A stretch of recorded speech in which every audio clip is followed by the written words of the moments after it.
हे viewers, आज हम आपको टाइटैनिक की वो मिस्ट्री बताएंगे कि क्यों ये डूबा था। और ये वीडियो टाइटैनिक के 4 टॉपिक को कवर करती है और हर टॉपिक पर डिटेल्स में बताने की कोशिश की गई है। टाइटैनिक को बनाने वाली company British shipping company white star line थी और टाइटैनिक इनके 3 जहाजों में से एक थी। इस कंपनी के vice president Philip S Franklin थे। वो इतने कॉन्फिडेंट थे इस बात को लेकर कि उन्होंने पब्लिक के सामने आकर ओपनली कहा था कि ये जहाज़ कभी नहीं डूब सकती क्योंकि ये इतनी सेफ है। टाइटैनिक को डिज़ाइन हार्लैंड एंड वोल्फ ने किया था। टाइटैनिक को और ज़्यादा मजबूत बनाने के लिए इसमें डबल बॉटम हल का इस्तेमाल किया गया था। हल जहाज़ की आउटर लेयर को बोलते हैं। ये स्टील का बना हुआ एक मजबूत स्ट्रक्चर होता है। इसे आप जहाज़ की बैकबोन भी बोल सकते हैं और ये जहाज़ की मेन बॉडी होती है। जब समुद्र में कोई शिप चलती है और ज़्यादातर इसके बॉटम में किसी चीज़ से टकरा जाने का खतरा रहता है। टाइटैनिक में डबल बॉटम हल होने की वजह से अगर इसका बॉटम वाला हिस्सा किसी इम्पैक्ट से टूट भी जाता है तो दूसरा हल टाइटैनिक को सेफ रखेगा और इसे डूबने से बचा लेगा। और इसका दूसरा सेफ्टी फीचर्स इसे और ज़्यादा मजबूत बनाता है और सेफ बनाता है। शिप के डिज़ाइन में 16 वाटर टाइट कंपार्टमेंट्स थे। जहाज़ का ये बॉटम वाला हिस्सा शिप का मेन पोर्शन होता है जो पानी के अंदर चलता है। अगर मानकर चलें कि जहाज़ के नीचे के हिस्से पर कोई छेद हो जाए और धीरे धीरे जहाज़ के अंदर पानी आने लगे और जहाज़ पानी में डूबने लगे, लेकिन इसे 16 वाटर टाइट कंपार्टमेंट्स में बांटा गया था। इससे ये फ़ायदा होने वाला था कि अगर जहाज़ साइड से किसी पहाड़ से टकराता है और लीकेज होता है तो जहाज़ का जो कंपार्टमेंट डैमेज हुआ है सिर्फ उसी में पानी भरेगा और बाकी के कंपार्टमेंट्स में पानी फ्लो नहीं करेगा, जिससे जहाज़ नहीं डूबेगा। और टाइटैनिक इतना बड़ा जहाज़ था कि इसके 16 में से 4 कंपार्टमेंट्स में भी पानी भर जाए तो भी ये डूबने वाला नहीं था। टाइटैनिक के इंजन रूम में 2 रिसिप्रोकेटिंग इंजन्स और एक टरबाइन इंजन था। ये इंजन शिप को पावर देते थे। टाइटैनिक में 29 बॉयलर्स थे जो कोल से चलाए जाते थे। टाइटैनिक के बारे में आपको जानकर हैरानी होगी कि टाइटैनिक को बनाने में 3 साल का समय लगा था और इसे बनाते वक्त 8 मजदूरों की जान गई थी। उस ज़माने में इस शिप को बनाने में जो कॉस्ट आई थी वो थी $7.5 मिलियन। टाइटैनिक पर मैर्कोनी वायरलेस टेलीग्राफी सिस्टम था जो उस टाइम का सबसे एडवांस कम्युनिकेशन सिस्टम था। टाइटैनिक जब डूबी थी इससे ही डिस्ट्रेस सिग्नल भेजे गए थे। अब हम आपको टाइटैनिक टूर की फैसिलिटीज़ के बारे में बताएंगे। शिप के अंदर की फैसिलिटीज़ और डेकोरेशंस की बात की जाए तो ये किसी भी 5 स्टार को पीछे छोड़ देगी। स्टेन ग्लास की खिड़कियाँ, ऑर्नेट वुड पैनलिंग, 2 बड़े बड़े ग्रैंड स्टेयर्स, एक heated swimming pool, Turkish bath, electric bath, एक जिम, एक स्क्वैश कोर्ट, 4 रेस्टोरेंट्स, 2 बार्बर की शॉप्स और एक लाइब्रेरी भी थी। इसमें हर तरह के लोग बैठे हैं, बड़े बड़े इंडस्ट्रियलिस्ट से लेकर एक्टर्स, इमिग्रेंट्स जो अमेरिका जा रहे हैं एक बेहतर ज़िंदगी की तलाश में। टाइटैनिक का टूर शानदार और लग्जरियस था जिसमें हर क्लास के पैसेंजर्स के लिए अलग अलग फैसिलिटीज़ थी। बात करते हैं फर्स्ट क्लास फैसिलिटीज़ की। फर्स्ट क्लास स्टेट रूम्स बहुत ही लग्जरियस थे। कुछ सूट्स में प्राइवेट प्रोमेनेड्स और इन स्वीट्स बाथरूम भी थे। ग्रैंड डाइनिंग सैलून जो लगभग 114 फीट लंबा था, यहाँ 532 पैसेंजर एक साथ खाना खा सकते थे। फूड बहुत ही हाई क्लास था जिसमें 10 कोर्स डिनर सर्व किया जाता था। फर्स्ट क्लास पैसेंजर्स के लिए swimming pool, squash court, gymnasium, Turkish bath और एक सनरूम भी था। अब बारी आती है सेकेंड क्लास फैसिलिटीज़ की। सेकेंड क्लास केबिन्स भी कंफर्टेबल थे, जिसमें डबल बेड्स और रनिंग वाटर्स भी था। सेकेंड क्लास डाइनिंग रूम में 239 पैसेंजर्स एक साथ बैठकर खाना खा सकते थे। यहाँ भी फूड की क्वालिटी बहुत ही अच्छी थी, लेकिन फर्स्ट क्लास जैसा लैविश नहीं था। सेकेंड क्लास पैसेंजर्स के लिए लाइब्रेरी और स्मोकिंग रूम भी था। सेकेंड क्लास लॉन्च भी थे, जहाँ पैसेंजर एक दूसरे से सोशलाइज कर सकते थे। Last but not the least, third class facilities. Third class cabins ज़्यादा बेसिक्स थे, जिसमें मोस्टली बंक्स और शेयर्ड बाथरूम्स थे। थर्ड क्लास डाइनिंग रूम में भी पैसेंजर्स को अच्छे खाने मिलते थे। थर्ड क्लास पैसेंजर्स के लिए कॉमन एरियाज थे, जहां वो मिलजुल सकते थे, और ओकेजनली डांस और म्यूज़िक भी वहां पर होते थे। फर्स्ट क्लास के पैसेंजर्स के लिए ग्रैंड स्टेयर्स थे। ये टाइटैनिक का सबसे मैग्निफिशिएंट फीचर्स था। ये स्टेयरकेस काफ़ी इलेबरेट और लग्जरियस थे, जहाँ से पैसेंजर इजीली शिप के डिफरेंट डेक्स पर जा सकते थे। टाइटैनिक का टूर उस समय का एक एक्स्ट्रा ऑर्डिनरी एक्सपीरियंस था, जिसमें लग्जरी और कंफर्ट का ध्यान रखा गया था, लेकिन सेफ्टी के मेजर्स से देखा जाए तो कुछ कमी रह गई थी, जो इस ट्रेजिडिक हादसे की वजह बनी। अब हम बात करते हैं टाइटैनिक के इस भयानक और ट्रेजिडिक हादसे की। हम आपको एक डिटेल टाइमलाइन बताने की कोशिश करेंगे इस एक्सीडेंट की शुरुआत से एंड तक। इस जहाज़ की कमांड संभाले हैं 62 साल के सीनियर कैप्टन जॉन स्मिथ, और इसके पहले सफ़र पर इस कंपनी के चेयरमैन जोसेफ ब्रूस इसमें भी थे। बात है 10 अप्रैल 1912 की। आरएमएस टाइटैनिक दिन के 12 बजे अपने पहले और आखिरी सफ़र पर साउथैम्पटन इंग्लैंड से न्यूयॉर्क सिटी के लिए रवाना होती है, तो वहाँ पर अलग ही माहौल था। मीडिया और पब्लिक इतनी एक्साइटेड थी टाइटैनिक को लेकर कि उस वक्त 1 लाख से भी ज़्यादा लोग टाइटैनिक को देखने आए थे।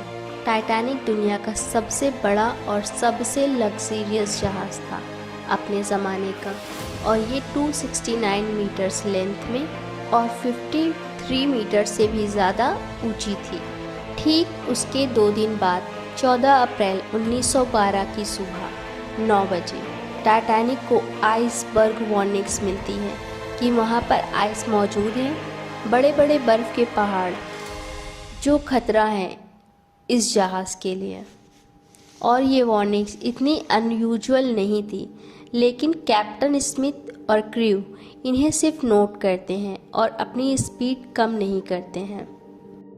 समुद्र से गुजरने वाले जहाज़ अक्सर अपने आसपास वाले जहाज़ को रेडियो के थ्रू कम्युनिकेट करके बताते रहते हैं कि समुद्र के इस एरिया में बहुत ज़्यादा बर्फ़ मौजूद है, ध्यान से आगे बढ़ना। और इन वार्निंग्स को रिसीव करने के बाद टाइटैनिक अपने कोर्स को 2 बार बदलती है डेंजर को अवॉइड करने के लिए, पर अपनी स्पीड कम नहीं करती।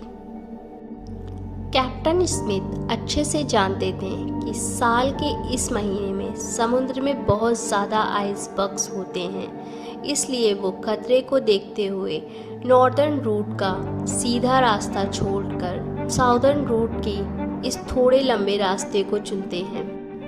टाइटैनिक 21.5 नॉट्स, जो कि 40 किलोमीटर पर आवर्स के बराबर होता है, इतनी ही तेज़ी से जहाज़ आगे बढ़ता रहता है अपने लक्ष्य की ओर।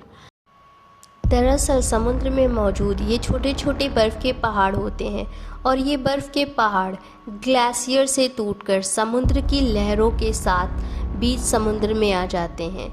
आप इस मैप में देख सकते हैं, इसमें ग्रीनलैंड से ये बर्फ़ के पहाड़ टूटकर इस रास्ते से होकर अटलांटिक ओशियन में पहुंचते हैं, और ये वाला रीजन है तो इसमें अप्रैल के महीने में बहुत ज़्यादा बर्फ़ के छोटे छोटे पहाड़ टूट कर आते हैं, लेकिन अच्छी बात यह है कि बर्फ़ को अटलांटिक ओशियन तक पहुंचने में 2 साल का समय लग जाता है। 2 दिन बाद 14 अप्रैल 1912 को 7 और आइस वार्निंग दी जाती है, लेकिन फिर से कैप्टन स्मिथ और उनके क्रू इन वार्निंग्स को इग्नोर कर देते हैं और टाइटैनिक की रफ्तार कम नहीं करते हैं। धीरे धीरे सूरज ढल जाता है और रात हो जाती है। तापमान बहुत नीचे गिर जाता है। इस 14 अप्रैल की रात में एक ख़ास बात ये भी थी कि चांद बाहर नहीं आया था। बिना मून के कोई मूनलाइट भी नहीं थी, तो विजिबिलिटी बहुत कम थी। जहाज़ के ऊपर एक क्रूज़ नेस्ट होता है, जो एक छोटा सा प्लेटफॉर्म होता है जो काफ़ी हाइट पर होता है। इसे आप लुकआउट पॉइंट भी कह सकते हैं। फिर रात के 11:40 पर लुकआउट पॉइंट्स पर 2 लोगों को भेजा जाता है, फ्रेडरिक फ्लीट्स और रेगिनाल्ड ली, और वो एक आइसबर्ग देखते हैं और इमीडिएटली वो घंटी बजाते हैं ताकि नीचे बैठे हुए लोग सुन सकें। और फिर ऑफिसर्स को कॉल पर चिल्लाकर कहते हैं, हमारे सामने एक आइसबर्ग है, जल्दी से जहाज़ को मोड़ दो। फर्स्ट ऑफिसर विलियम मोर्चर्ट ब्रिज से तुरंत हार्ड स्टार्टबोर्ड और फुल एस्टर्न कमांड्स देती हैं, लेकिन टक्कर अवॉइड नहीं कर पाते हैं और टाइटैनिक आइसबर्ग से टकरा जाता है। और ये जिस आइसबर्ग से टकराया था वो कोई छोटा आइसबर्ग नहीं था। इसका वज़न 1.5 मिलियन टन था। ये लेंथ में 200 बाई 400 फीट था और हाइट में ये क्रूज़ नेस्ट तक आ रहा था। आइसबर्ग का ये टकराव जहाज़ के फ्रंट राइट साइड पर हुआ था। स्पेसिफिकली कहा जाए तो ये बो के पास हुआ था। ये 10 सेकंड तक घिसता चला गया और बहुत बड़ा डेंट हो गया और इसकी वजह से मेन बॉडी में छोटे छोटे होल्स भी हो गए। फिर टकराने के थोड़ी देर बाद पानी टाइटैनिक के कुछ वाटर टाइट कंपार्टमेंट्स में घुसना शुरू हो जाते हैं। 15 अप्रैल 1912 रात के ठीक 12 बजे कैप्टन स्मिथ को रिपोर्ट मिलती है कि शिप के वाटर टाइट कंपार्टमेंट्स में लगातार पानी भर रहे हैं। स्मिथ ऑर्डर देते हैं लाइफ बोट्स प्रिपेयर करने के लिए और डिस्ट्रेस सिग्नल भेजने के लिए। रात के 12:15 पर वायरलेस ऑपरेटर जैक फिलिप और हैरोल्ड ब्राइट CQD और SOS सिग्नल भेजते हैं। ये लगातार एक के बाद एक डिस्ट्रेस सिग्नल भेजते हैं ताकि कोई आसपास जहाज़ मौजूद हो तो वो आकर हमें बचा ले, लेकिन कोई रिस्पांस नहीं आता। फिर ठीक 20 मिनट बाद RMS कारपेथिया शिप, जो टाइटैनिक जहाज़ के पास मौजूद था, वो रिस्पॉन्ड करती है और हेल्प के लिए आती है। पर यह जहाज़ 107 किलोमीटर दूर था और अगर ये अपनी हाई स्पीड में भी आती तो लगभग इसको आने में 3.5 घंटे का टाइम लग जाता। और बाकी के क्रू मेंबर्स रॉकेट्स चलाते हैं ताकि कोई पास में शिप होगी तो वो ध्यान देगी हमारी तरफ, लेकिन कारपेथिया के अलावा किसी जहाज़ से कोई रिस्पांस नहीं आता। रात के 12:25 पर लाइफ बोट्स को पैसेंजर से भरना शुरू कर दिया जाता है। पहले लाइफ बोट्स में मोस्टली औरतों और बच्चों को बिठाया जाता है। रात के 12:45 पर पहला लाइफ बोट लॉन्च होता है। उसमें 65 लोगों की कैपेसिटी थी, लेकिन सिर्फ 28 लोग ही गए थे। आधी लाइफ बोट खाली गई थी क्योंकि उस वक्त भी लोगों का मानना था कि ये जहाज़ अनसिंकेबल है और हमें कुछ नहीं होगा। लेकिन टाइम के साथ एक के बाद एक कंपार्टमेंट्स में पानी भरना शुरू हो गया था और फिर लोग समझ गए थे कि ये जहाज़ डूब सकता है और जहाज़ में अफरा तफरी मच जाती है। रात के 1:20 पर शिप के बो में यानी आगे का हिस्सा ज़्यादा पानी में डूब जाता है और शिप का एंगल टिल्ट होना शुरू हो जाता है। रात के 2:05 पर आखिरी लाइफ बोट लॉन्च होता है। अब कुछ ही मिनट्स बचे हैं शिप को डूबने में। रात के 2:18 पर शिप का स्टर्न पीछे का हिस्सा वर्टिकली ऊपर उठ जाता है और कुछ ही मिनट्स के बाद डूब जाता है। शिप 2 पार्ट्स में टूट जाती है और समुद्र की तह में चली जाती है। सुबह के 4:10 पर आरएमएस कारपेथिया पहुंचती है और सर्वाइवर्स को रेस्क्यू बचाना शुरू करती है। सुबह के 8:30 बजे आखिरी लाइफ बोट्स को भी रेस्क्यू किया जाता है। सुबह के 9 बजे कारपेथिया न्यूयॉर्क के लिए रवाना होती है, अपने साथ टाइटैनिक के सर्वाइवर्स को लेकर। लगभग 706 लोगों को बचा लिया जाता है। टाइटैनिक पर लगभग 2240 लोग सफ़र कर रहे थे, जिनमें से 1500 लोगों की डेथ हो गई थी। 18 अप्रैल 1912 रात के 9:30 बजे घनघोर बारिश में लगभग 40,000 लोग दिल थामे हुए किसी का इंतज़ार कर रहे थे। और ये वो काली रात थी जब न्यूयॉर्क में दर्द का सैलाब आने वाला था। 3 दिन से ये लोग एक जहाज़ का इंतज़ार कर रहे थे जिसका नाम था कारपेथिया। कारपेथिया जहाज़ अपने साथ एक ऐसी दर्दनाक कहानी लेकर लौटा था जिसे सुनकर आज भी लोगों के दिल दहल जाते हैं। इस हादसे के बाद इंटरनेशनल मैरीटाइम लॉज को बदला गया और ज़्यादा लाइफ बोट्स, वायरलेस कम्युनिकेशन और सेफ्टी ड्रिल्स को मैंडेटरी कर दिया गया था। ये एक्सीडेंट एक बड़े लॉस को दिखाता है और सेफ्टी मेजर से देखा जाए तो अवेयरनेस बढ़ाता है। आपको ये वीडियो कैसी लगी और नेक्स्ट आपको किस टॉपिक पर वीडियो चाहिए, आप हमें कमेंट करके बता सकते हैं। Thanks for watching.